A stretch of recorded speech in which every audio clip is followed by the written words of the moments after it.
অপরূপ TV online. বিসমিল্লাহির রহমানির রহিম।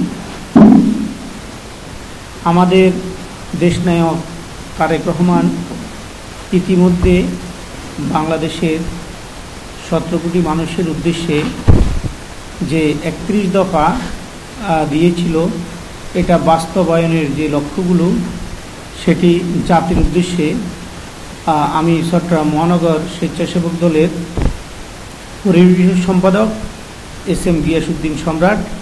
এই দফাগুলো কি আসলে হয়তো অনেকেই তা বুঝে না, সবাই এটাই জানে যে 31 দফা, বাট এই দফাগুলোর বাস্তবায়ন কি, কোন দফাটা কোন কাজে আসবে সেটা নিয়ে একটু আমি আপনাদের উদ্দেশ্যে বলছি।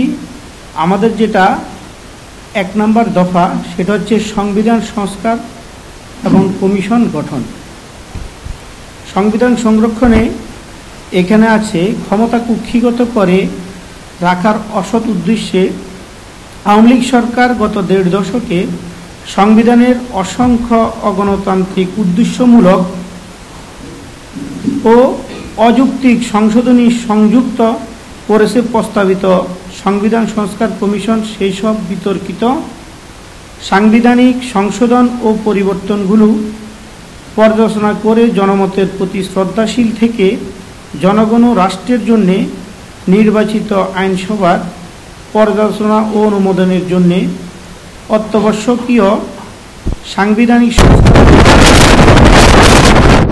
প্রস্তাবসমূহ সর্বশেষ সংশোধনীতে বাতিলকৃত গণভোট ব্যবস্থা পুনরায় সংবিধান সংযুক্ত করে জনগণের অধিকার পূর্ণ প্রতিষ্ঠা করা হবে।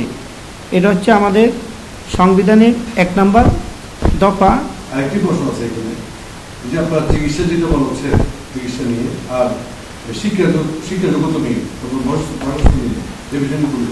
আমাদের এখানে প্রত্যেকটা যে 31 দফা, আমি 1 নম্বর দফা বলেছি, 31 দফার ভিতরে সব কিছু আছে। আমি দ্বিতীয় দফাটা বলতেছি। দ্বিতীয় দফাটা হচ্ছে সম্প্রীতিমূলক সমন্বিত রাষ্ট্রসত্তা, রেভিনিউ ন্যাশনাল প্রতিষ্ঠা ও ন্যাশনাল রিকনসাইলিয়েশন কমিশন, জাতীয় সমন্বয় কমিশন গঠন।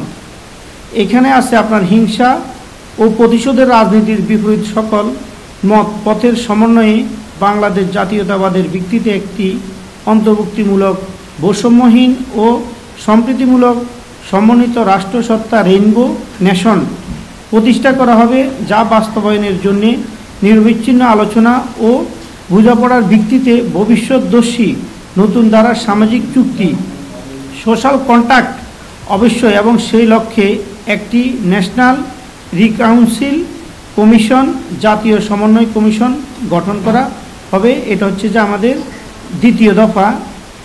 তৃতীয় দফাতে আছে আমাদের নির্বাচনকালীন দল, নিরপেক্ষ তত্ত্বাবধায়ক সরকার ব্যবস্থা পূর্ণ পরিবর্তন, গণতন্ত্র রক্ষা ও জনগণের ভোটাধিকার পূর্ণ প্রতিষ্ঠার উদ্দেশ্যে জনপ্রতিনিধি নির্বাচনে সর্বোচ্চ স্বচ্ছ প্রভাবহীন গণতান্ত্রিক প্রক্রিয়াকে স্থায়ী সাংবিধানিক ও প্রাতিষ্ঠানিক রূপ প্রদানের লক্ষ্যে একটি নির্বাচনকালীন দল, নিরপেক্ষ তত্ত্বাবধায়ক সরকার ব্যবস্থা পূর্ণ পরিবর্তন করা হবে।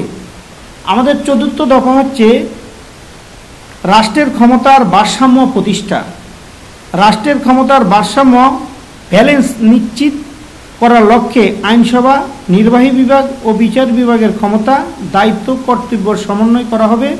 রাষ্ট্র পরিচালনার মূল ভিত্তি সুসংহত করতে প্রজাতন্ত্রের রাষ্ট্রপতি, সরকারের প্রধানমন্ত্রী ও মন্ত্রিসভার নির্বাহী ক্ষমতা এবং সংসদ ও সর্বোচ্চ বিচারালয়ের অধিক্ষেত্র দায়িত্ব ক্ষমতার ভারসাম্য নিশ্চিত করা হবে। আমাদের 5ম দফা হচ্ছে প্রধানমন্ত্রীর দায়িত্ব পালনের সময়সীমা নির্ধারণ। এক নাগাড়ে দীর্ঘদিন ক্ষমতাসীন থাকার সুযোগ, সম্ভাব্য স্বেচ্ছাচারিতা ও অন্যায় বিরূপ প্রভাব নিরসনের লক্ষ্যে প্রধানমন্ত্রী পদে কেউই পরপর 2 মেয়াদের বেশি দায়িত্ব পালন করতে পারবে না।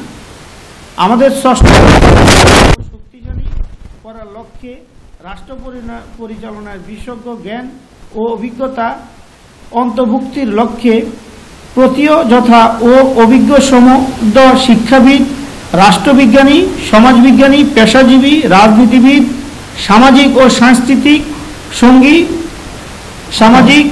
সঙ্গীতাঙ্গনের প্রতিনিধিদের সমন্বয়ে জাতীয় সংসদে, আইনসভায়, উচ্চকক্ষ, আপার হাউস অব দ্য লেজিসলেটিভস পরিবর্তন করা হবে। এটা ছিল আমাদের সংবিধানের আজকে এই পর্যন্ত আলোচনা। আমরা 6 দফা পর্যন্ত করেছি। আমি ইনশাআল্লাহ আসসালামু আলাইকুম।